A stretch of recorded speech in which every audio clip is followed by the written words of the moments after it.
चलिए ठीक है साहब, आज हम लोग यूनिट 5 मैन्युफैक्चरिंग प्रोसेसेस का शुरू करेंगे और आज के लेक्चर में हम लोग यानी कि लेक्चर नंबर 14 के में क्या पढ़ेंगे, डिफरेंट फोर्जिंग ऑपरेशन। ठीक है, बहुत सारे फोर्जिंग ऑपरेशन है। फोर्जिंग का इंट्रोडक्शन तो मैं आपको ऑलरेडी दे ही चुका हूं, एक एक करके समझेंगे कि जितने भी फोर्जिंग ऑपरेशन है वो क्या होते हैं। जैसे कि पहला है अपसेटिंग फोर्जिंग, दूसरा है ड्राइंग, तीसरा है cutting, bending, punching, drifting, setting down, finishing and forge welding. Total 9 types of forging operations हैं। एक एक को साहब बहुत ही डिटेल में हम पढ़ेंगे।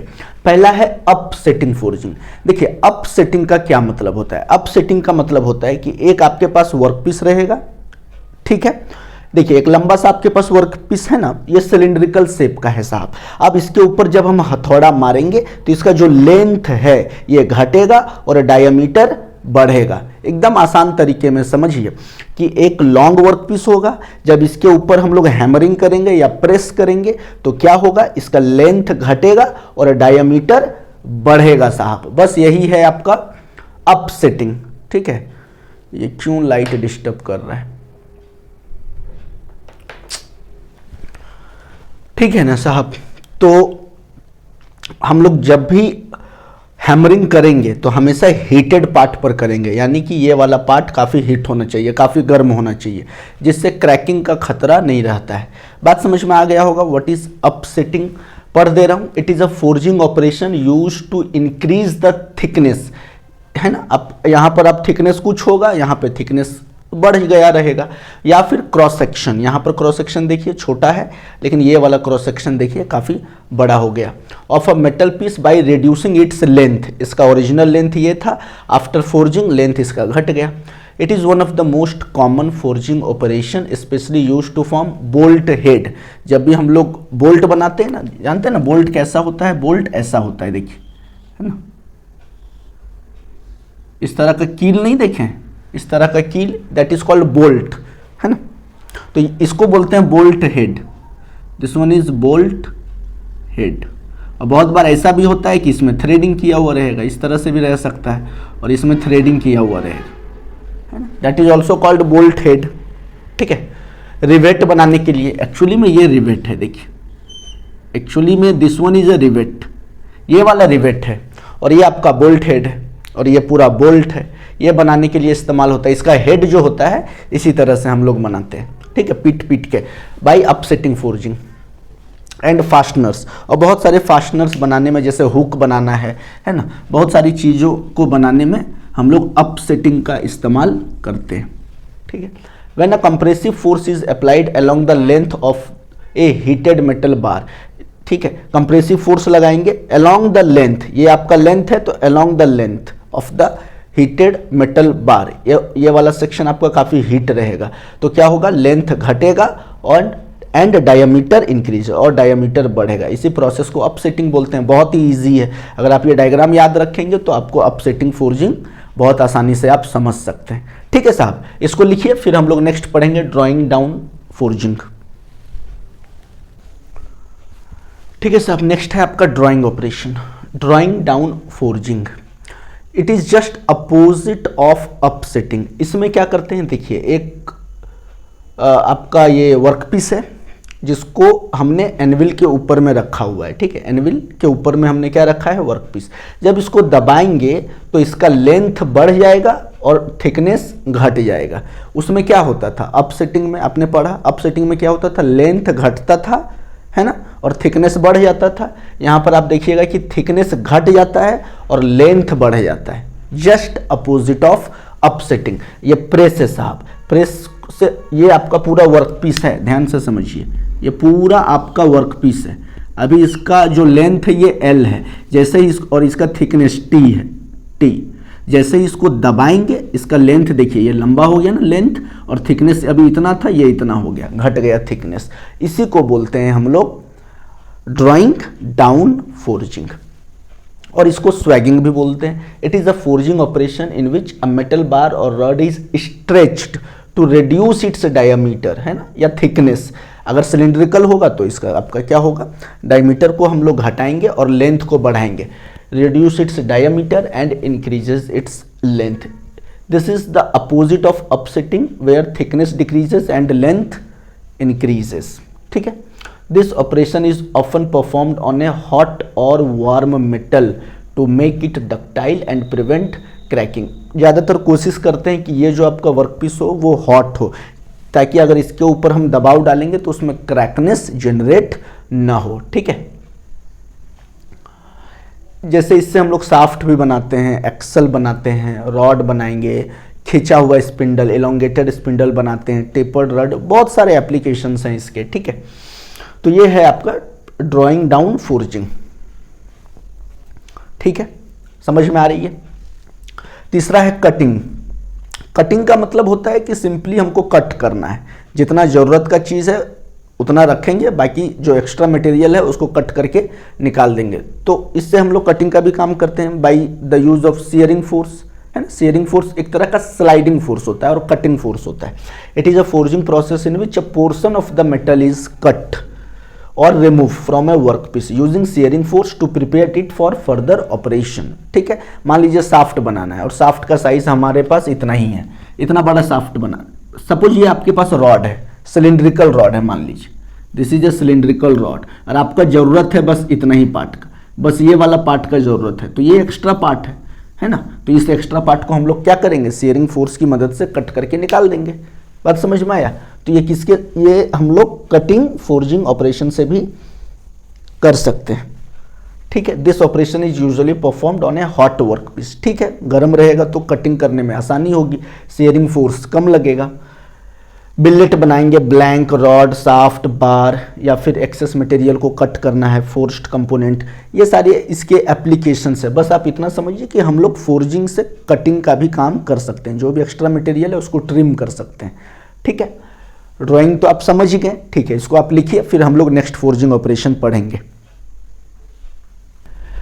नंबर 4 है साहब बेंडिंग। बेंडिंग तो आप समझ ही रहे हैं, है ना, किसी भी वर्कपीस को बेंड करना, पीट पीट कर फोर्जिंग के मदद से। It is a process in which metal bar हो सकता है, rod or workpiece is bent to form the desired angle. कितना एंगल में हमको रॉड को बेंड करना है या फिर कर्व बेंडिंग करना है, ठीक है, without changing it's cross section significantly. इसमें क्रॉस सेक्शन चेंज नहीं करते हैं, ठीक है। अगर मान लीजिए डायमीटर 10 mm का है तो कोशिश करेंगे डायमीटर 10 mm ही रहे, बस उसको बेंड करेंगे या फिर उसको एंगल में क्या करेंगे हम लोग, बेंडिंग करेंगे। जैसे हुक्स बनाना है, रिंग बनाना है, साफ्ट को बेंड करना है, या कोई कर्व स्ट्रक्चरल कंपोनेंट बनाना है तो बेंडिंग करते हैं, ठीक है। आपने देखा होगा ना कि जब भी मान लीजिए कोई लोहा का गेट बनाएंगे तो उसमें लोहा का बहुत सारा डिज़ाइन भी बनता है ना, तो क्या करता है जो वर्कर होता है या फिर जो आपका स्किल्ड वर्कर है ना, जो बनाता है, उसको क्या बोलते हैं, जो लोहा का काम करेगा साहब उसको मशीनिस्ट ही बोलेंगे ना। तो वो क्या करेगा, उसको पीट पीट के बेंड करेगा लोहा को और अलग अलग डिज़ाइन बनाता है, तो उसको बोलते हैं बेंडिंग। पंचिंग, पंचिंग तो आप जान रहे हैं, है ना। मान लीजिए हमको किसी मेटल वर्कपीस के ऊपर में होल करना है तो पंचिंग करेंगे। एक तो आपने देखा होगा कि मान लीजिए जैसे हमारे पास कोई एक पेज है, ठीक है, मान लीजिए कि ये एक पेज है साहब, है ना, और आपने फाइल देखा होगा, लैब फाइल, यहाँ पर एक आपको होल करते हैं, एक यहाँ पर होल करते हैं, नहीं करते हैं। तो होल जब करते हैं तो आपने देखा होगा आप हाथ से दबाते हैं, दैट इज कॉल्ड, आप हाथ से फोर्स लगा रहे हैं तो मस्कुलर फोर्स। और उसमें आप देखे होंगे कि छोटा छोटा मेटल का बना हुआ होता है और वो काफ़ी शार्प होता है, जो क्या करता है आपका पेपर में होल कर देता है ना। तो उसको डाई बोलते हैं, उसको क्या बोलते हैं, डाई। आपने देखा होगा 2 रहेगा, एक यहाँ पर होल करने के लिए और एक यहाँ पर होल करने के लिए, उसमें 2 मेटल के छोटे छोटे डाई बने होते हैं, है ना, उसको डाई बोलते हैं। अपने हाथ से लगाया तो फोर्स जो लगाया उसको मस्कुलर फोर्स। लेकिन यहाँ के केस में पंचिंग में क्या होगा, आप प्रेस का इस्तेमाल करेंगे, ऑटोमेटिक मशीन का इस्तेमाल करेंगे और किसी भी मेटल के ऊपर में हम लोग होल बनाएंगे, छेद करेंगे, ठीक है। बात समझ में आ गया ना, उसी को बोलते हैं punching. It is a forging operation in which a hole is created in a metal workpiece by using a punch and die. Die होगा, काफ़ी शार्प होगा उसका एंड, जिससे कि वो होल करने में आसानी होगा, और पंच यानी कि आपको जो मशीन होगा वो पंच करेगा। The punch forces its away through the heated metal, है ना। और हमारा पंचिंग कब आसान होगा, होल बनाना कब आसान होगा, जब मेटल काफ़ी गर्म होगा, है ना, cutting out the hole. The removed pieces is scrap. अब कटिंग करने के बाद, है ना, तो जो कटा हुआ भाग कट के बाहर निकलेगा उसको स्क्रैप बोलते हैं। While the remaining metal becomes the part with a hole. ठीक है, उसी का तो हमको मेन इस्तेमाल करना है। जैसे creating holes for bolts, bolt को डालने के लिए पहले से हमको छेद करना पड़ता है ना मेटल में, तो कैसे करेंगे? पंचिंग की मदद से करेंगे। रिवेट को डालने के लिए हमको छेद करना होता है, पिन डालने के लिए छेद करना होता है, तो वो सारा पंचिंग के मदद से हम लोग करते हैं। ड्रिफ्टिंग क्या होता है? ड्रिफ्टिंग मान लीजिए आपने होल कर दिया, अब उस होल को जो पहले से बना हुआ है उसको हमको इनलार्ज करना है, उस होल को बड़ा करना है, तो उसमें एक ड्रिफ्ट टूल डालेंगे और ऊपर से ठोकेंगे जिससे कि जो छेद है साहब वो थोड़ा और बड़ा हो जाएगा। बात समझ में आ गया ना? इसमें छेद करते नहीं है, पहले से छेद किया हुआ है पंचिंग के द्वारा, लेकिन अगर हमको छेद को बड़ा करना है मेटल के वर्कपीस में तो क्या करेंगे? एक ड्रिफ्ट टूल का इस्तेमाल करके ऊपर से ठोकेंगे, तो क्या होगा? आपका छेद बड़ा हो जाएगा। Drifting means it is a forging operation used to enlarge, shape और अलाइन एन एग्जिस्टिंग होल। पहले से होल है ना, अब कोई बोल्ट घुस नहीं रहा है तो क्या करेंगे? ड्रिफ्ट टूल लेंगे और थोड़ा सा छेद को ड्रिफ्ट टूल डाल के ठोक देंगे जिससे छेद बड़ा हो जाएगा, तो आराम से फिर बोल्ट घुस जाएगा। ठीक है, in a metal workpiece a drift tool is inserted into the hole and hammered to expand the hole to the required size. बहुत ही ईजी है। सेवेंथ है सेटिंग डाउन फोर्जिंग। देखिए इसमें क्या होता है? It is a forging operation in which the heated metal workpiece is placed on the die or anvil and रफली shaped before the final forging operation. मान लीजिए आपने कोई भी एक मेटल का वर्कपीस को गर्म किया और लाया, सपोज वो आपका रेक्टेंगुलर वर्कपीस है ना, या क्यूबॉइडल वर्कपीस है। क्यूबॉइडल इससे समझिए, क्यूबॉइडल वर्कपीस है ना। अब हमको उससे बनाना है सिलिंड्रिकल वर्कपीस, तो क्या करेंगे? जैसे ही गर्म लोहा उठा कर लाएंगे और उसका ओरिजिनल शेप क्यूबिकल है तो उसके बाद उसको हम जैसे ही एनविल पर रखेंगे, यहाँ पर ये मान लीजिए हाथ मेरा एनविल है, यहाँ पे रखेंगे इस वर्कपीस को, ये आपका क्यूबॉइडल वर्कपीस है। अब ऊपर से ऑटोमेटिक हैमर मशीन चल रहा होगा, है ना, तो जो स्किल्ड वर्कर होगा वो इसको फंसा के और इसको ऐसे ऐसे घुमा रहा होगा। ठीक है, जिससे कि क्या होगा? आपका जो ऊपर से ठोक रहा है वो आराम से सिलिंड्रिकल का इनिशियल शेप ले सके। बात समझ में आया?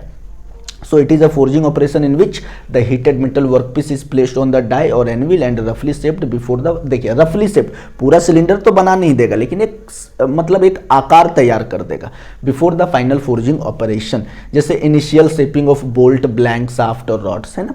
इनिशियल अगर बोल्ट बनाना है तो बोल्ट बनाने के लिए हमको सिलिंड्रिकल शेप चाहिए ना, तो और आपके पास मान लीजिए रेक्टेंगुलर रॉड है तो उसको क्या करेंगे? पहले इनिशियली उसको क्या करेंगे? हम लोग रफली शेप करेंगे, ठीक है, सिलिंड्रिकल, और उसके बाद जब सिलिंड्रिकल शेप मिल जाएगा तो फर्दर फोर्जिंग करेंगे जिससे कि हमको आसानी से बोल्ट या बोल्ट का हेड मिल सकता है। ठीक है, आठवां है फिनिशिंग। फिनिशिंग होता है सबसे लास्ट स्टेज, ठीक है, फोर्जिंग का सबसे लास्ट स्टेज क्या है? फिनिशिंग। अब यहाँ पर आपको फर्दर और फोर्जिंग करने की जरूरत नहीं होती है। ठीक है, it is the final forging operation in which the workpiece is shaped to its exact dimension. जिस डायमेंशन में हमको चाहिए वर्कपीस उसमें एग्जैक्ट मिल जाना चाहिए आपको, और वो पार्ट जो आपने बनाया है फोर्जिंग के मदद से वो रेडी टू यूज होना चाहिए। अब वो मार्केट में जाने के लिए तैयार है, अब वो किसी भी कंपोनेंट में इस्तेमाल होने के लिए तैयार है ना। And final form using dies. This operation ensures accurate dimension, improve surface finish। अब फर्दर उसमें कोई काम नहीं करना है, सरफेस फिनिशिंग हो गई है, and parts are ready to use. ये है फिनिशिंग। बात समझ में? फिनिशिंग में बहुत ही टच देते हैं, एक फिनिशिंग टच देते हैं हम लोग डाई के मदद से, है ना, और इसमें हम लोग इंस्पेक्शन भी कर लेते हैं कि सारा ठीक ठाक है या नहीं, डायमेंशन एक्यूरेट है या नहीं डायमेंशन। बात समझ में आई? तो ये था आपका टोटल 8 तरह के क्या फोर्जिंग ऑपरेशन। एक और है, हम लोग फोर्ज वेल्डिंग पढ़ेंगे, इसको पहले आप लिख लीजिए, फिर लास्ट टॉपिक है फोर्ज वेल्डिंग, उसके बाद साहब इस लेक्चर को हम एंड करेंगे। लिखिए साहब, लास्ट है साहब फोर्ज वेल्डिंग। फोर्ज वेल्डिंग का मतलब होता है कि 2 अलग अलग मेटल को गर्म करेंगे और उसके बाद उसको पीट के जोड़ेंगे, बस। इसमें अलग से कोई इलेक्ट्रोड का इस्तेमाल नहीं करते। आपने देखा होगा वेल्डिंग में जब भी हम लोग करते हैं वर्कशॉप में तो एक एक्स्ट्रा इलेक्ट्रोड का इस्तेमाल करते हैं, इसमें एक्स्ट्रा कोई मटेरियल का इस्तेमाल नहीं होगा। सिंपली मान लीजिए ये एक मेटल है, ये एक मेटल है, इस दोनों को जोड़ना है तो क्या करेंगे, है ना, इसको गर्म करेंगे, इसको गर्म करेंगे, बहुत ही ज्यादा गर्म करेंगे, है ना। उसके बाद इस दोनों को पीट के क्या करेंगे, एक के ऊपर एक रखेंगे और हथौड़ा से पीटेंगे, और इतना पीटेंगे जब तक ये जोड़ ना जाए। बात समझ में आया ना। अब डायरेक्ट ऐसे ये क्या है, एक तरह का ये वेल्डिंग ही है जो बहुत ही स्ट्रॉन्ग जॉइंट भी प्रोवाइड करता है साहब। जब वेल्डिंग नहीं थी तो आपका फोर्ज वेल्डिंग ही चलता था। ये बहुत ओल्डेस्ट टेक्निक है वेल्डिंग का। जब वेल्डिंग आपका नहीं आया था ना इलेक्ट्रोड वाला, तब आपका फोर्ज वेल्डिंग ही चलता था। पुराने ज़माने में जो तलवार बनाया जाता था उसका हैंडल बनाया जाता था। अब देखिए, जो तलवार का सामने वाला पार्ट है उसको अलग और हैंडल का पार्ट अलग बनाते, फिर उस दोनों को कैसे जोड़ते थे, गर्म करके पीट देते थे, जोड़ देते थे। चाकू बनाइएगा तो चाकू को अलग बनाइएगा, उसका हैंडल को अलग बनाइएगा, है ना। और आप गर्म करके और उसके लोहा का ही हैंडल चाकू में क्या करते हैं, अटैच कर देते हैं, है ना, गर्म करके। काफ़ी स्ट्रॉन्ग जॉइंट भी ये देता है। तो it is a welding process in which two metal pieces are joined by heating, गर्म करके एट हाई टेम्परेचर, और उसको क्या करेंगे, पीटेंगे, एंड देन हैमर्ड और प्रेस्ड या फिर दबा के जोड़ेंगे, है ना, them together. It is one of the oldest welding technique. The metal fuse together. अब क्या होगा, इतना ज़्यादा गर्म होता है और इतना ज़्यादा फोर्स लगाने के बाद दोनों मेटल आपस में फ्यूज हो जाते हैं, जुड़ जाते हैं, without using any filler material. यहाँ किसी भी तरह का कोई भी एक्स्ट्रा फिलर मटेरियल का इस्तेमाल नहीं होता है। The joint is made by plastic deformation. Plastic deformation का मतलब हो गया कि एक बार जैसे ही हमने जोड़ दिया अब वो फिर खुलेगा नहीं इतना आसानी से, वो परमानेंट हो गया। प्लास्टिक डिफॉर्मेशन का मतलब होता है परमानेंट, वो चेंजेस हो गए उसमें। And bonded eight high temperature. और जैसे ही हाई टेम्परेचर में हम लोग पीट पाट के दो लोहा को जोड़ दिए, उसके बाद ठंडा होने के लिए छोड़ देते हैं। जैसे टूल्स बनाया, स्वॉर्ड्स का मतलब तलवार बनाया, चाकू बनाया, नाइफ्स, मशीनरी पार्ट्स बनाते हैं, आर्मर। पहले जो बहुत ही, अगर पहले जाओगे 1000 साल पहले, 500 साल पहले, तो जब राजा महाराजा बचने के लिए क्या करते थे, आर्मर नहीं पहनते थे, एकदम लोहा का पूरा जैकेट होता था। तो उसको बनाते कैसे थे, फोर्ज वेल्डिंग के मदद से बनाते थे। चेन्स बनाते थे फोर्ज वेल्डिंग के मदद से। हैंड फोर्ज्ड वेपन्स बनाते हैं इसके मदद से। अब बहुत सारे ऐसा भी होता है कि यहाँ पर मान लीजिए आपको पहनने के लिए शोल्डर में आर्मर्स बनाना है, एकदम एक आपको एक पोशाक बनाना है लोहा का, तो कैसे बनेगा वो, फोर्ज्ड वेल्डिंग के मदद से बनाते थे। आई होप ये जो लेक्चर था आपका डिफरेंट ऑपरेशंस इन फोर्जिंग या डिफरेंट फोर्जिंग ऑपरेशंस, थोड़ा बहुत तो साहब आपको ज़रूर समझ में आया होगा। अब बार बार अगर आप वीडियो को देखेंगे तो चीज़ें बहुत अच्छे से समझ में आ जाएगी। आप इसे अपने कॉपी में नोट भी कर सकते हैं। और इस लेक्चर को यानी लेक्चर नंबर 14 को हम यहीं पर एंड करेंगे, ठीक है। आप अपना ख्याल रखिए। अगले लेक्चर में हम किसी नए टॉपिक के साथ आपसे मुलाकात करेंगे। तब तक आप मुझे इजाज़त दीजिए साहब। जय हिंद।